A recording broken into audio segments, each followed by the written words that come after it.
আমি আমি আপনার ক্ষতি পোষায় দিব। কেমনে? মিটার দেখা, মিটারে যা আসে তার সাথে বাড়ায় দিব। আপনি চিন্তা করেন না। আমি আসলে বাইরে ছিলাম আমার বান্ধবীদের সাথে পার্কে ঘুরতে। সারাদিন ওয়েট করলাম, হ্যাঁ আসলো না। এইসব গার্মেন্টসের মায়াকে কথাবার্তা কোনো ঠিক নাই, বুঝছেন? শোনেন, আমিও কিন্তু গার্মেন্টসে কাম করি, তো আমি হ্যাগোর মতো এরকম অশিক্ষিত না। ক্লাস 2 পর্যন্ত পড়ছি। আপনি কোন হানে থাকেন সেটা কোন, সেখানে নামাই দিই। হ্যাঁ, গাড়িতে যখন উঠছি নামতে তো হইবই, তো এখন না। কখন? হ্যাঁ, আর একটু ঘুরে ফিরে লই। রোজ রোজ তো আর বাইরে যাইব না। তাছাড়া কি? আপনারে আমার খুব পছন্দ হয়েছে। জি? না মানে হয়েছে, আপনার মতো এরকম সৎ বিশ্বাসী একজন মানুষ পামু আমি তো কল্পনাও করি নাই। আচ্ছা ঠিক আছে, বাদ দেন, এতক্ষণ ধরে আজের পেছাল পড়তেছি। আমার নামটাই তো আপনার কওয়া হয় নাই। আমার নাম হয়েছে ফুলবানু। আপনার নাম কি? আমার নাম বেলাল, বেলাল হোসেন। ও,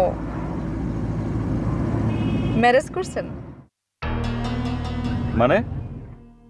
মানে বিবাহ করেন নাই? না। ও, গার্লফ্রেন্ড আছে? গার্লফ্রেন্ড? মেয়ে বন্ধু? মেয়ে বন্ধু নয় আপনার? না। কি কন? আপনার যে হিরো হিরো চেহারা, এই চেহারার একজন মানুষের গার্লফ্রেন্ড নাই, এটা বিশ্বাস করানোর কথা? উফ, কি হইলো, আবার কি ব্যথা শুরু হয়েছে? উফ, না না না, আমার আসলে খিদা লাগছে, পেট মোচড় দিয়ে উঠছে। সেই সকালবেলা বাইরে হয়েছি, সারাদিন তো কিছু খাই নাই। আচ্ছা এক কাম করেন না, কি? চলেন কোনো ভালো একটা হোটেলে যাই, একটু নিয়ে চলেন না। আপনি টাকা পয়সা চিন্তা করেন না, আমার কাছে টাকা আছে, চলেন। আপনার বাড়িতে নামাই দেই, সেখানে গিয়ে খায়েন। বাড়িতে কেউ আছে আমার? আমার কেউ নাই, আমার দুঃখ কষ্ট কেউ বুঝে না। বড় লোকরা যেরকম গরিবের দুঃখ বুঝে না, এইরকম গরিবরাও গরিবের দুঃখ বুঝে না।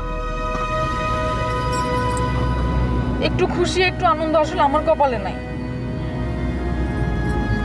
আপনার দিকে ভাবছিলাম আপনি অন্তত আমার কষ্টটা বুঝবেন, আপনিও বুঝলেন না। ঠিক আছে, লয়ে যাইতে হবে না, আপনি আমার নামায় দেন। সারাদিন রাত আমি রাস্তায় রাস্তায় ঘুরবো, পুলিশে ধরবো, অপমান করবো, আমার ইজ্জত নিয়ে কথা খুব হাইটা ভালো লাগবো আপনার। বুঝছি তো আমি, আপনি থামান, নামায় দেন আমারে। আচ্ছা ঠিক আছে, চুপচাপ বসেন।